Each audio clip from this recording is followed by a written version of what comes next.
Welcome to the Living Ageless and Bold podcast. Each episode, I bring you amazing women who inspire, educate, and share their experiences and journeys along the way. So grab a glass of wine or a cup of coffee, find a cozy spot, and let's relax and have some fun hearing what can be accomplished after 55. Hi, everybody. Welcome to this week's episode of Living Ageless and Bold. Imagine if the funniest, boldest, most unapologetically real voices in comedy were women over 50.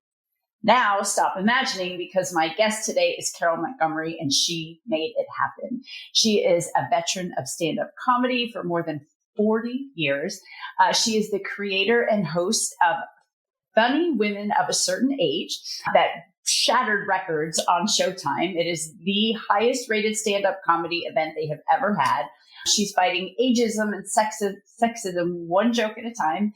And she is shining a spotlight on brilliant, vibrant women who paved the way for today's female comics. So, Carole, I'm so excited to have you here. Wow, that was some intro. I hope I can live up to that. No, I love comedy, love comedy. But so you've been doing it for 40 years. Mm-hmm. Tell me, how did you know you were funny? Like when did that happen? Were you a little girl, or did it kind of evolve? Well, before I even tell you that, it's actually now, I started in 79, so it's 41 years. And what I say on stage now is I could have killed somebody twice and been out of jail by now. Oh.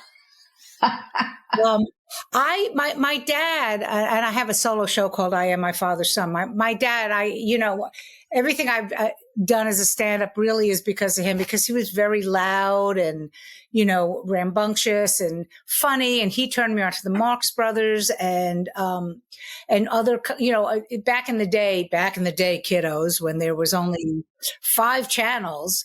Every Saturday and Sunday, there would be like the Abbott and Costello and the Bowery Boys. And these are all, old comedians. So he got my love into comedy. And then my dad was a bartender in the Catskill Mountains when I was young. So as a young child, I saw Rodney Dangerfield's before he was Rodney Dangerfield, Toady Fields, all of these great comics as a little kid, because they'd come in and talk to my dad because they were doing sound check and I'd be sitting with my dad. So I didn't realize that until years later when I became a comedian, and somebody and I were talking about, I was talking about my past, and I said to my father, you got me into this, like it turned out that, I was destined to be a comedian because I grew up around it. Wow. So how did you get started? Have you always, actually, let me back up. Have you always been a comedian, or was that just kind of a side hustle?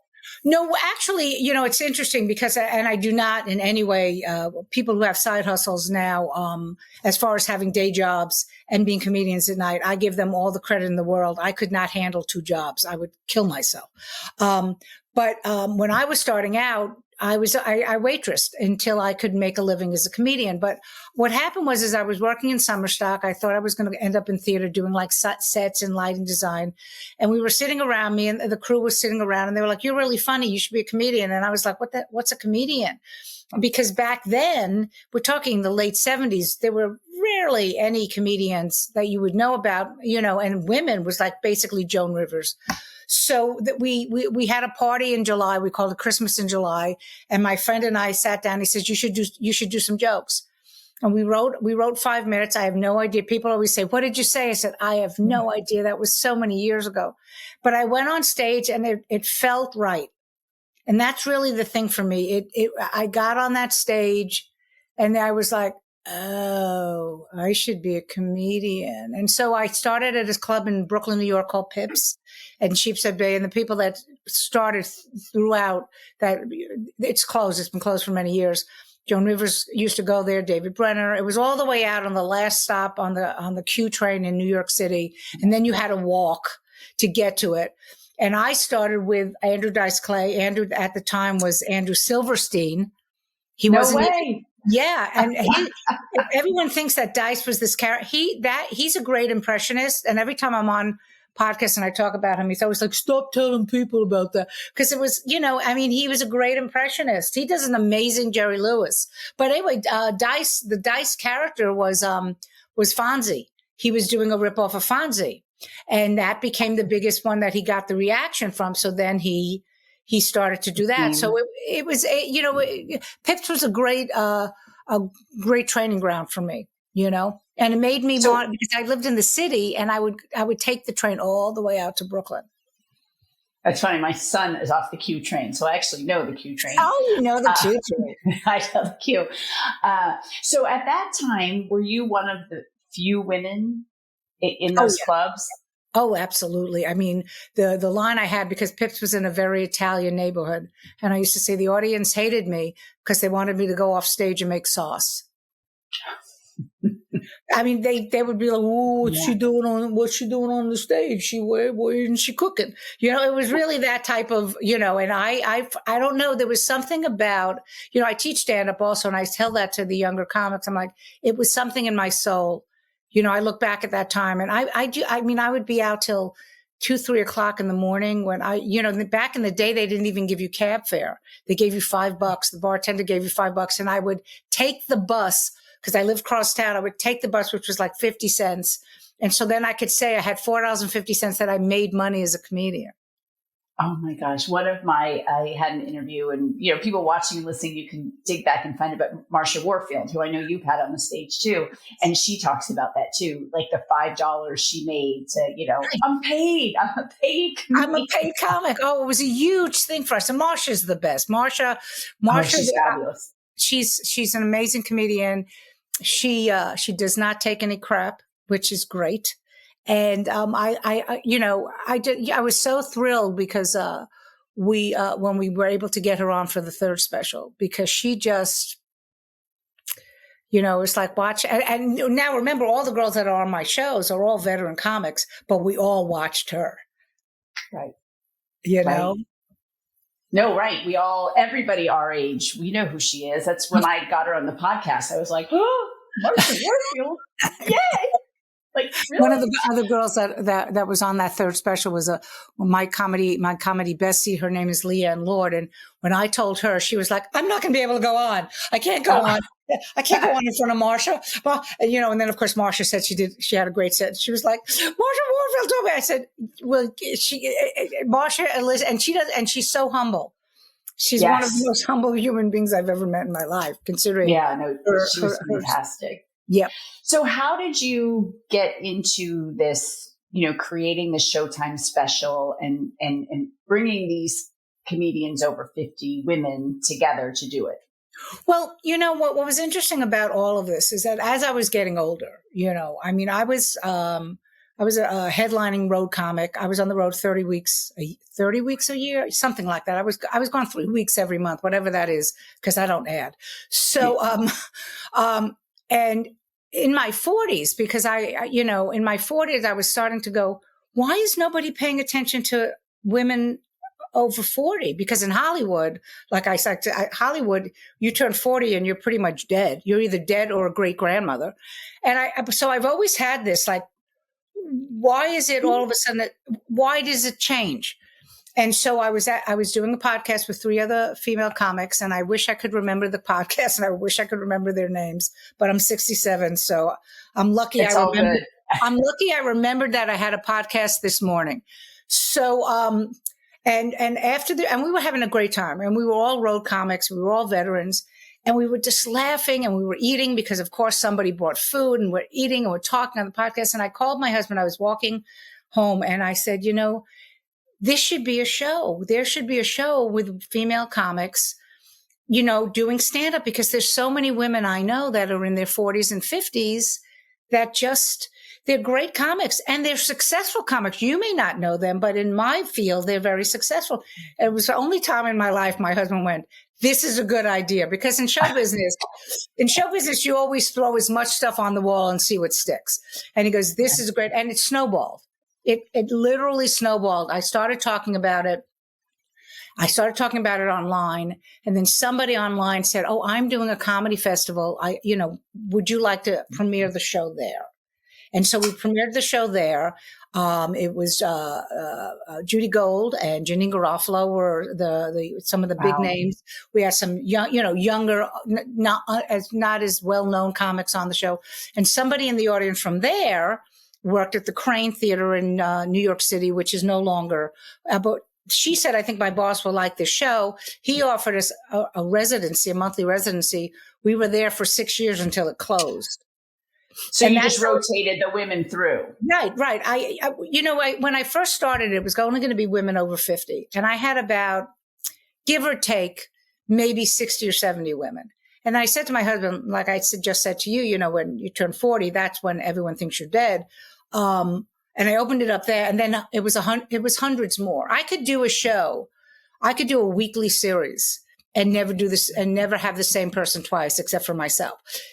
That's how many women there are that are good. It's not like, in stand-up, we call it the bros, the bros, they all take care of their friends. And a lot of times they take care of their friends who aren't ready to get to that moment. But with every woman, there's rarely do you see a female comic over the age of 50 who doesn't have the chops to do what they do. Well, it's a confidence thing too. I think when you turn, not when you turn 50, but you get to this point, like I'm 58 and all of a sudden I'm doing the coolest stuff. Like I co-host the lifestyle show in DC, our guest co-host, and I'm on regularly and I have this podcast, and I never would have dreamed that ever. And now I'm mad that I didn't do it in my 30s, when I was younger, and but it you was wouldn't easier. But you wouldn't have done it in your 30s. You see, that's the thing that people don't understand. We beat ourselves up for that because, but the fact is the time to do this is when you are older, because the freedom of just not caring, it's like young women, I think, are programmed. And this is not just this generation. I think it's generations when my generation, we're programmed to be perfect. We're programmed to be perfect. We have to look a certain way. We have to feel a certain way. We have to be a certain way. We have to do this. And when you get to my age, especially, I'm 67, I'm like, I don't care. I'm not perfect. Imperfection is what makes a person interesting. If you see somebody who's just plastic and wrapped up and like, I am perfect. Barbie. And even Barbie wasn't perfect. Right. And that movie, by the way, was to me one of the best movies I've ever seen. It was such a wonderful discussion of all that. Yeah, it really was. It really was. So you talked about you're married and that your husband loved the Showtime or the idea of the show of the women over 50. Was he supportive of your career throughout? Because that's kind of like you said, the men, why isn't she making sauce? You do a very good Brooklyn accent. Oh, thank you. My husband is very supportive. My husband actually writes some of my material. I mean, we have a reel that's on Instagram that went over 1 million views, and it was his joke. He wrote the joke. So he's a joke. Well, I don't know if I can. Can I say?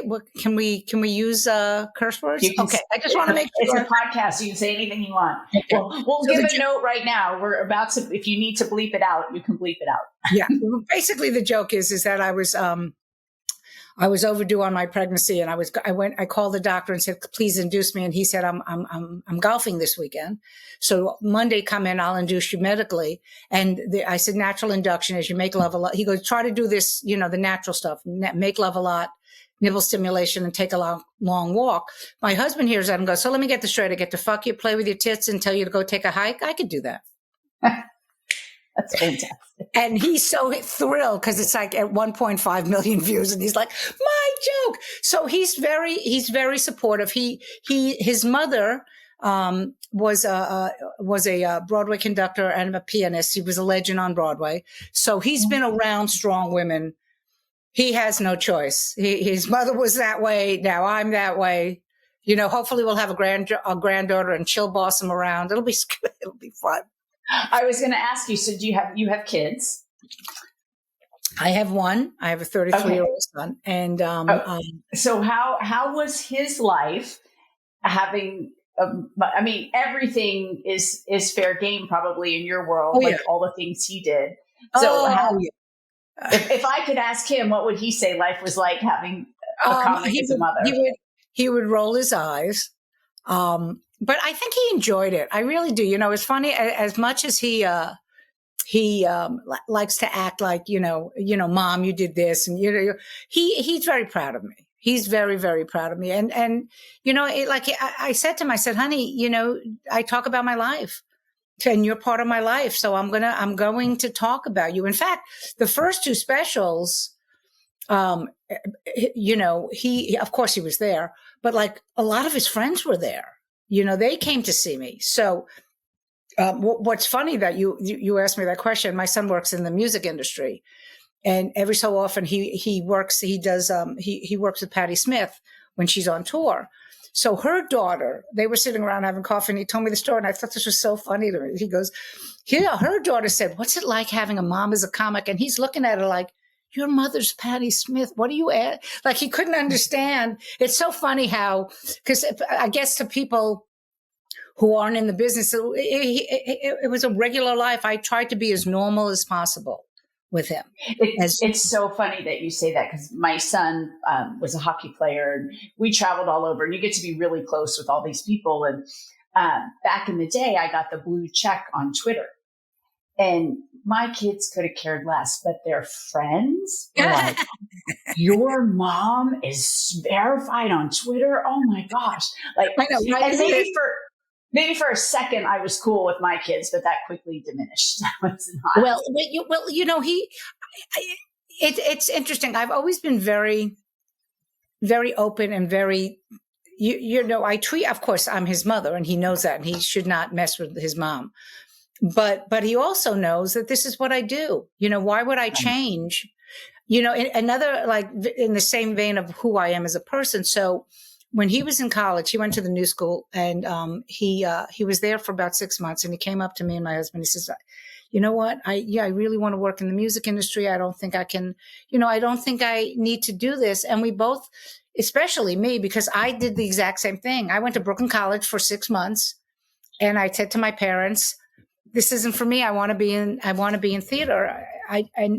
And I said, I could not say to him, you have to stay in college, because it would be a total hypocritical thing. So I've tried very hard to stay true to what I believe in. And he understands that. Like, I know, like, it's funny because I haven't actually, he's been dating a young lady now for a couple of years, and I love her, and but I haven't actually talked about that relationship yet. So, like, I know he's kind of waiting, like, when's that going? Like, yeah. Exactly. I'm sure he's warned her. Like, yes. It's my mom. What can I do? Yep. Okay, so how did you get, like, how did the whole Showtime thing come about? And I love that you just broke all the records. But you've had some pretty big names. I have the list: Fran Drescher, Caroline Ray. We talked about Marsha. I mean, some really big names. Yes, Terry Hatcher. Yeah. Something about me that people who really know me well, my mother-in-law used to call me the pit bull, because when I have an idea or if I want to do something, I don't take no for an answer. That's first of all. And I don't do the obvious. We didn't, the gentleman that was the other EP on the show, we didn't sell it with an agent. We didn't have a manager. We sat down one day and said, who do you know? And we wrote down who he knew. And I said, who do I know? And we wrote down, and emails and calls basically is what got us the special. And we had gone into Showtime and we had pitched the show. And he says, well, let me bring it back. The usual BS that they say to you and everything. And then in about, I want to say it was in November. And then in January or February, it was February, because we started the residency in January. We decided to do a big showcase, and we invited all the network people, HBO, Showtime, Netflix, Amazon, whoever was doing comedy. And it ended up being like this magical show, because I didn't tell the other comedians that there were people there, because whenever you tell comics that there's a chance it might be something good, they freak out. So they all didn't know. And they all, of course, brought it, like, unbelievable. And after the show, we kind of had like a bidding war. but I went with Showtime because Showtime gave me my first big break back, just after my son was born in like 30 years ago. I was on a show called the Showtime Comedy All Stars, which was with Don Rickles. So I wanted to go back to where I started.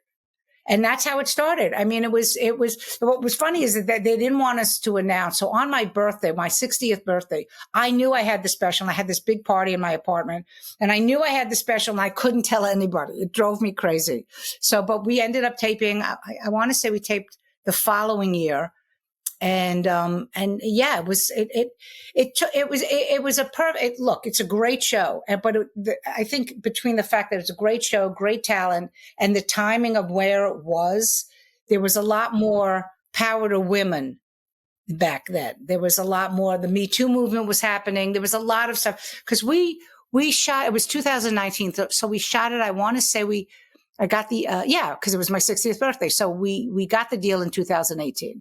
So it was a perfect storm of everything happening. And I'm really proud of it. I'm proud that it broke barriers in the sense that, because our show came out first, Hacks would never have happened had that show.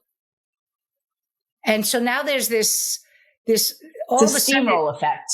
This steamroll effect. I was like, wait a minute, you mean women over 50 have something to say? What?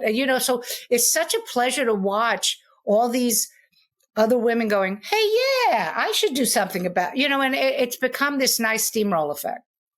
I love it. The whole reason I did this podcast, and this is not a political statement at all, it just happened, is the CNN anchor, I don't like to use his name, who's now been fired, said that Nikki Haley was past her prime at 56, and he was 56. Wait, yeah, and my husband, he says, you can see the steam come out of my head. And I'm like, that's it. I'm doing this podcast. That's it. I'm going to share the stories of these incredible women over 50.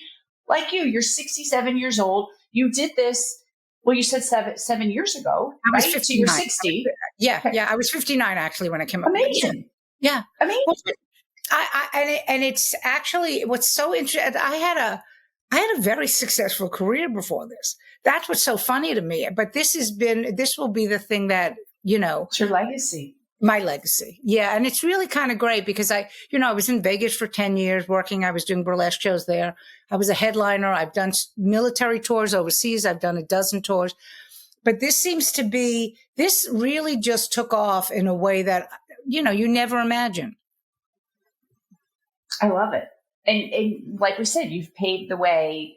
I had Merritt Khan on, and that's, I think, how we got connected. But yes, her whole thing with the women, the older women, the comedy, and they're so funny. Like we have a lot to share, right. Wives, mothers. I mean, it's funny, like laugh out loud funny. I get it. I see why there should be. I feel like we have a lot more to say than the men do, just because we're usually more involved with the kids in school and everything. With everything, I mean, men, there's very few older male comics that I love Gaffigan. I think Jim Gaffigan is great and funny and poignant, and I'm sure I'm missing a million other comics, but, women, because you're right, we do everything.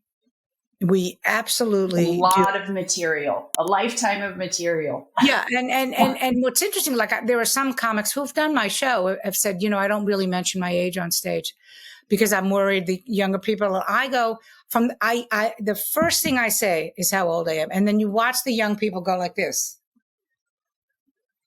And they're like so tuned into, I was just doing a show at the Comedy Village in New York City, which is where we have our new monthly residency because the Crane closed.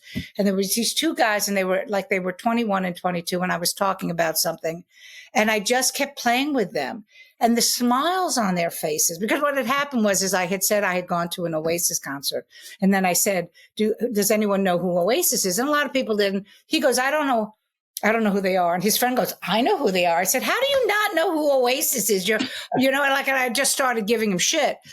But they were having such a great, you could tell they were so happy. And they didn't look at me like, oh, this is an old woman. She's going to talk about, they didn't care. They had a blast. Oh, it's so fun.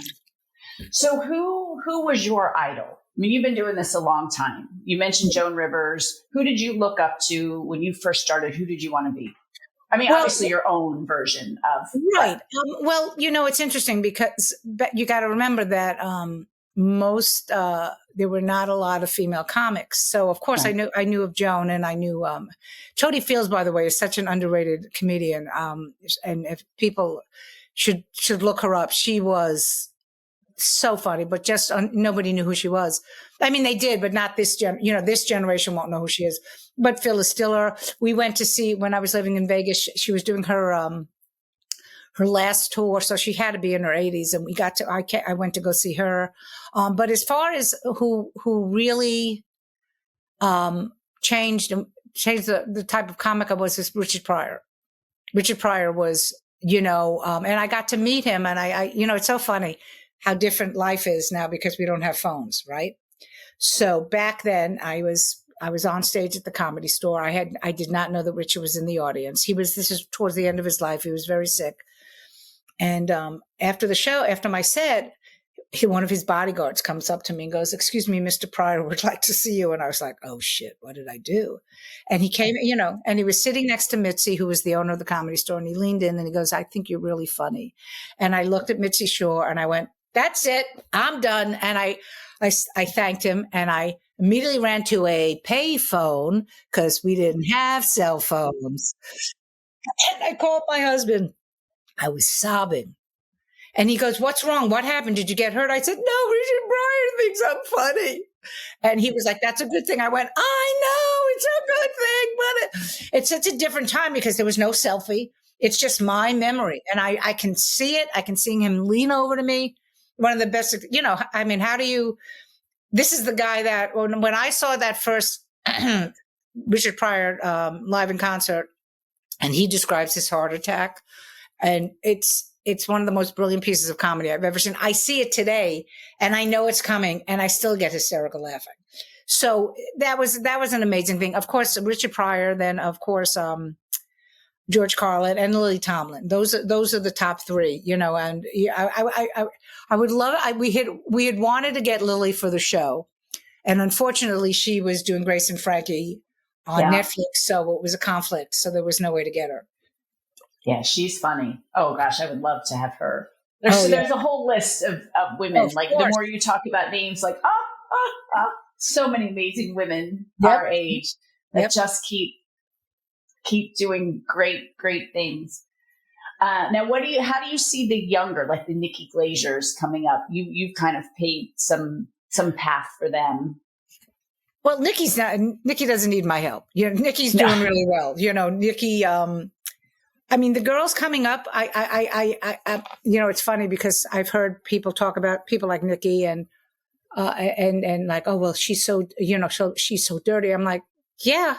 And what's the problem? It's That's okay. She's funny. If she wasn't funny, that's the thing is, I used to have a rule with my son when he was a little boy. I said, "You can say whatever you want, but you can curse, you can say whatever you want, but it has to be funny. It can't be racist. It can't be homophobic. Right. You can't be punching down." And one time I had a bunch of his friends over, and these two little boys were fighting. They were brothers. And I come down the stairs. It's like 8:00 in the morning. And I go, I said, "What are you doing?" And then F you. I said, "Okay, I'm calling your mother, and they're taking you home. She's going to come pick you up." And he go, "Why?" I said, "Because you were just cursing." He go, "What do you mean we were just cursing?" I said, "You didn't make it funny, did you?" And they were so mortified. They were like, "Oh, we're sorry. We'll make it funny." "Nope, you're gone." You can say whatever you want as long as it is funny. And is somebody in this day and age with the internet? Absolutely. Is somebody going to be offended? Absolutely. I don't care. Change the channel. I bet when those boys came back, they were funny. Oh yeah, absolutely. Absolutely. I have literally stopped a car and I was taking Little League, a bunch of them to Little League, and they were same thing. And I opened the door. "Get out." And we lived in Vegas, and it was 120 degrees. I'm like, "Get," and they're looking at me like, "What? I said, "Get out." And then, of course, I made the whole, and then they came back in. But the point is, if it's funny, you should be able to say whatever the hell you want. And on each side too, and whatever side of the politics, you should be able to say whatever you want. Yeah. Oh, it's so funny you say that. We have, I have a whole text group. We're big tailgaters at Virginia Tech, and we have this big group. And there's this big joke with my husband that everyone loves Steve. And he actually has a shirt that says everyone loves Steve. And apparently Donald Trump in one of his talks yesterday said, everyone loves Steve, his guy, Steve. So somebody cut it out and put it in the group. I can't stop listening to it and I can't stop laughing. Like I send it to my kids. I'm like, it's not AI. This is real. Like he knows your dad. It's so funny. But again, politics aside, who cares? It's hysterical. Right. I mean, that absolutely is funny. But people, everyone's got too much of a bug, thumb up their butt right now. And everyone just take whatever makes you laugh, enjoy it, because we're living in very trying times, regardless of, like I said, what your political views are. So why not laugh? Laughter to me is really the best. It's a cliche, but laughter really is the best medicine. I mentor students at Virginia Tech. I do a lot there, and they hear that I've been married 30 years, and I'm like, oh my gosh, what's the secret? I'm like, if you're not laughing when you're dating, don't get married. Mm-hmm. Because you're going to have tough times. You're going to need that laughter to pull you out of it. You have to have laughter in a relationship. So no, I totally agree with you. Yeah. Totally. I mean, my husband and I, when we do argue and everything, and then we start talking, and we can't walk away from each other unless someone's laughed. So I love it. I mean, I do walk away. I laugh. I walk away and get the kitchen knife and come back in. But I do say to him, I'm laughing now. All right. As we wrap up, let's give a piece of advice. If somebody, no matter their age, like everybody tells me I'm funny, what should they do? Don't go into stand-up comedy. Sorry. This is the type of thing you have to really love it. This is not an easy job. Okay. It takes years. You don't even really get your footing until you've been doing what I call being in the game for at least 10 years. Yeah. It's late nights. It's a lot of rejection, but if you do want to do stand-up, and when people say I'm fine, there's 100 other ways to do it. There's stand-up comedy. You could write, write a book about it. You could do improv. You could write a screenplay. You can write a sitcom. But if you want to do stand-up comedy, it's funny that you're asking this, because I was at an event last night and somebody was talking about this. Said the first important thing is write 5 minutes. Don't write. So many new comics go, oh, I've got an hour. I said, I don't want to hear a new comic do an hour. Get the 5 minutes together, make it as strong and as tight as you can, go on stage, keep working it, keep honing it. And then if you think you have something, you add the next 5 minutes and then the next 5 minutes. And before you know it, you have an act. But the first thing, and get on stage, open mic, comedy club, get on stage as much as you can. That's the best advice. That's awesome. Everybody watching and listening, anyone who needs a laugh today, share this episode with them. Share Carole's, her website, her YouTube, videos, everything. It's great to watch. It's so fun. So thank you, Carole. Thank you. I had a blast. Thank you so much.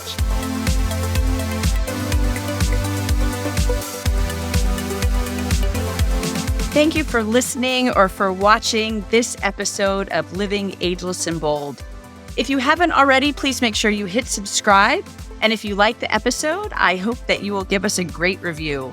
You can also head over to livingagelessandbold.com and sign up for information, inspiration, and exclusive opportunities for us, women over 55. Thanks for listening. And remember, no matter what you do, keep living ageless and bold.